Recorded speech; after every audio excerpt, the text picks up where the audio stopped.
O conhecimento de propriedades físicas como a capacidade térmica mássica e a condutividade térmica é fundamental quando se analisam situações que envolvem transferências de energia sob a forma de calor.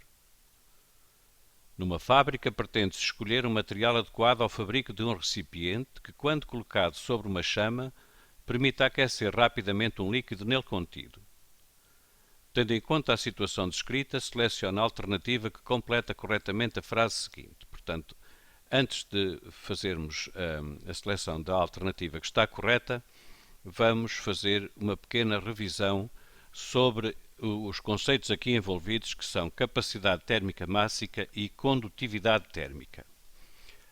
O formulário apresenta esta expressão, explica o que significam as variáveis que cá estão, é energia ganha ou perdida por um corpo devido à variação da sua temperatura, m a massa do corpo, c a capacidade térmica mássica do material de que é constituído o corpo e ΔT a variação de temperatura do corpo. Por isso, nós, se tivermos corpos diferentes, mas com a mesma massa, aos quais pretendamos provocar a mesma variação de temperatura, portanto, repare-se, dois corpos feitos de materiais diferentes, mas que tenham a mesma massa. Queremos provocar em cada um a mesma variação de temperatura. Que energia é que temos que fornecer ou retirar? Vai depender desta constante C, que é a capacidade térmica mássica do material de que é constituído o corpo. E o que é que significa este C? Este C é a quantidade de energia que temos que fornecer por cada quilograma para provocar a variação de temperatura de 1 grau Celsius. Portanto, corpos com capacidade térmica mássica baixa precisarão de menos energia para fazer variar a sua temperatura, desde que estejamos a considerar corpos feitos de materiais diferentes, mas todos com a mesma massa. Em relação à condutividade térmica, que se representa pela letra K, temos aqui uma expressão que também está no formulário. Este quociente Q sobre ΔT chama-se taxa temporal de transferência de energia sobre a forma de calor por condução. Portanto, é uma taxa temporal de transferência de energia sobre a forma de calor e é por condução. K é uma constante que depende do material. Chama-se condutividade térmica do material de que é constituída uma barra. E esta expressão é unicamente válida para uma barra. O A é a área da secção transversal da barra, L é o comprimento da barra e ΔT é a variação de temperatura entre os extremos da barra. Portanto, diferença de temperatura entre as extremidades da barra. Ora, a taxa temporal de transferência de energia sob a forma de calor por condução, se nós não estivermos agora preocupados em fazer variar a área ou o comprimento da barra, a área da secção transversal ou a variação de temperatura, nós verificamos que esta taxa temporal é diretamente proporcional à condutividade térmica. Portanto, quanto mais elevada for a condutividade térmica, maior vai ser a taxa temporal de transferência de energia sob a forma de calor por condução. Existem tabelas que têm a condutividade térmica e a capacidade térmica mássica. Por exemplo, o ar, em relação à condutividade térmica, tem uma condutividade térmica inferior à do cobre. Mas o cobre, por exemplo, tem uma condutividade térmica superior à do alumínio. O que quer dizer que no nosso problema optaríamos por um material de alumínio em vez de ser de cobre. Porquê? Aliás, optaríamos por um material de cobre em vez de ser de alumínio. Porquê? Porque o cobre tem uma condutividade térmica mais elevada. Isso significa que a taxa de transferência de energia sob a forma de calor por condução, este Q sobre ΔT, seria maior então para o cobre do que para o alumínio.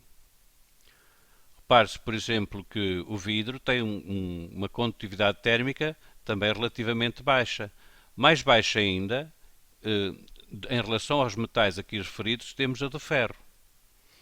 Portanto, entre estes três materiais, aquele que nós escolheríamos era aquele que tivesse uma condutividade térmica mais elevada, para que a taxa temporal de transferência de energia sobre a forma de calor por condução fosse a mais alta possível.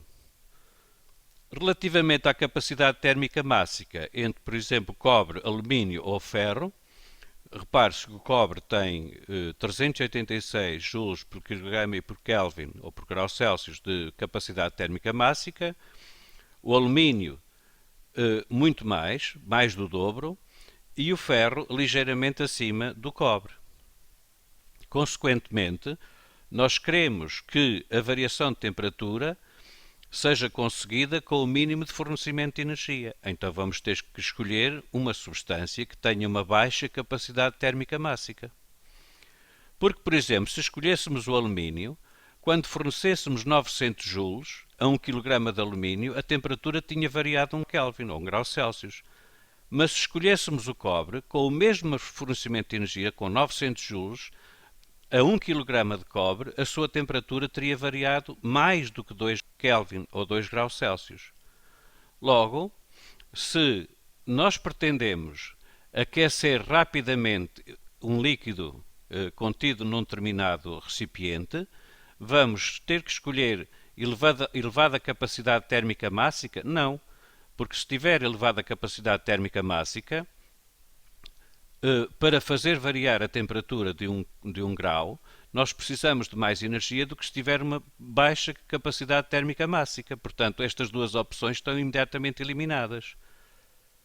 Agora temos aqui baixa capacidade térmica mássica, ok, nas duas, mas vamos ter que ver o que se passa com a condutividade térmica. Pretendemos uma elevada condutividade térmica ou uma baixa condutividade térmica? Obviamente que é uma elevada condutividade térmica para que aqueçamos o mais rapidamente possível.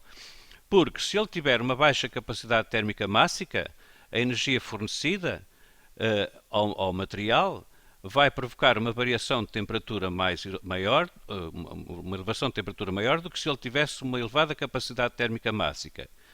E pelo facto de ter uma elevada condutividade térmica, a taxa temporal de transferência de energia por calor por condução vai ser também mais elevada. Portanto, a opção correta é a opção C.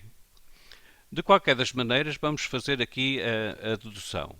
Nós temos a taxa temporal de transferência de energia por calor, que é, aliás, a taxa temporal de transferência de energia por calor, que é proporcional à condutividade térmica e depois depende da área, também é proporcional à área, inversamente proporcional ao comprimento da barra e diretamente proporcional à variação de temperatura, à diferença de temperatura entre os extremos da barra.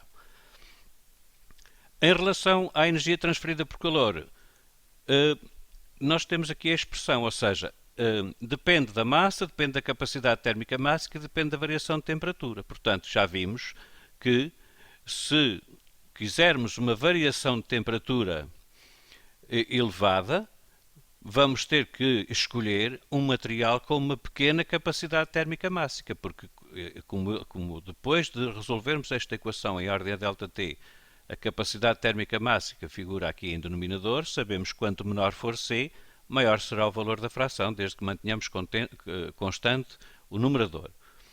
Portanto, a opção correta é a opção C.